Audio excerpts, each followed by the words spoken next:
দেশের বর্তমান ভয়ানক বন্যা পরিস্থিতিতে নতুন সরকারের উপদেষ্টা ডক্টর মোহাম্মদ ইউনূস জাতির উদ্দেশ্যে যে ভাষণটি দিলেন, চলেন শুনে আসা যাক। গণহত্যা স্মৃতি ফাউন্ডেশন নামে একটি ফাউন্ডেশন প্রতিষ্ঠা করার প্রক্রিয়া শেষ পর্যায়ে এনেছে।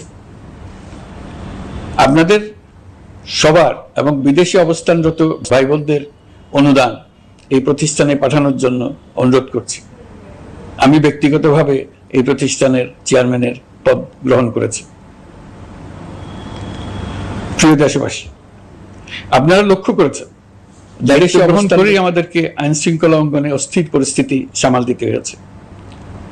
আপনাদের সহযোগিতা ও সমর্থনে দেশপ্রেমিক সকল আইন শৃঙ্খলা রক্ষাকারী বাহিনী কাজে যোগ দিয়েছে। ফ্যাসিবাদী সরকার প্রশাসনের চরম দলীয়করণ করার ফলে বিপুল সংখ্যক কর্মকর্তা কর্মচারী দীর্ঘদিন বৈষম্যের শিকার হয়েছেন। আমরা ইতিমধ্যে সংশোধনমূলক ব্যবস্থা গ্রহণ করতে আরম্ভ করেছি।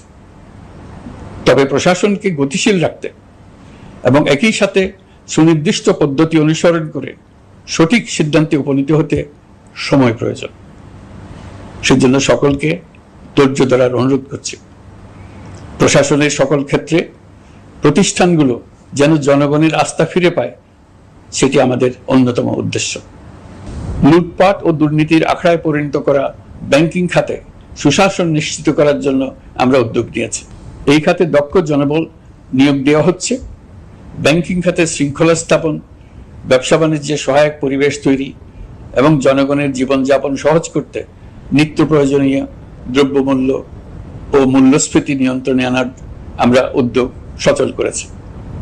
ব্যাংকিং খাতে দীর্ঘমেয়াদী সংস্কারের জন্য ব্যাংক কমিশন গঠন করা হবে।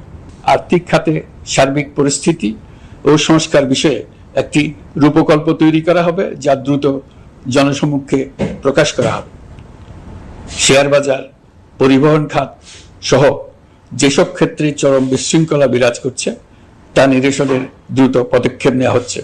বিচার বিভাগকে দুর্নীতি ও দলীয় প্রভাব মুক্ত করতে কার্যক্রম শুরু হয়েছে।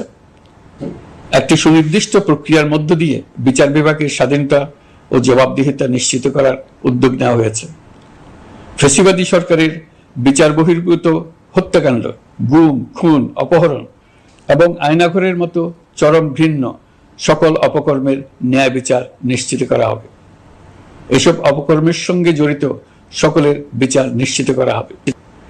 তালিকা প্রস্তুত করে মিথ্যা মামলা প্রত্যাহার করা হবে। দুর্নীতি ও সম্পদ পাচারের বিচার করা হবে। আইন শৃঙ্খলার ক্ষেত্রে জনমুখী ও দলীয় প্রভাবমুক্ত জবাবদিহিমূলক কাঠামো সৃষ্টির লক্ষ্যে পুলিশ কমিশন গঠন করা হবে। জাতিসংঘের তদন্ত প্রতিবেদন, দায়িত্বপ্রাপ্ত সকল সংস্থা ও জনগণের সাথে মত বিনিময়ের মাধ্যমে কমিশনের নেতৃত্বে প্রয়োজনীয় সংস্কার করা হবে। বাংলাদেশকে আর কোনোদিন কেউ যেন কোনো পুলিশি রাষ্ট্রে পরিণত করতে না পারে, তার ব্যবস্থা করা হবে। তথ্যের অবাধ প্রবাহ ও গণমাধ্যমের স্বাধীনতা নিশ্চিত করা হবে। ফ্যাসিবাদী সরকার গণমাধ্যমের উপরও দলীয়করণ ও নির্যাতনের বোঝা চাপ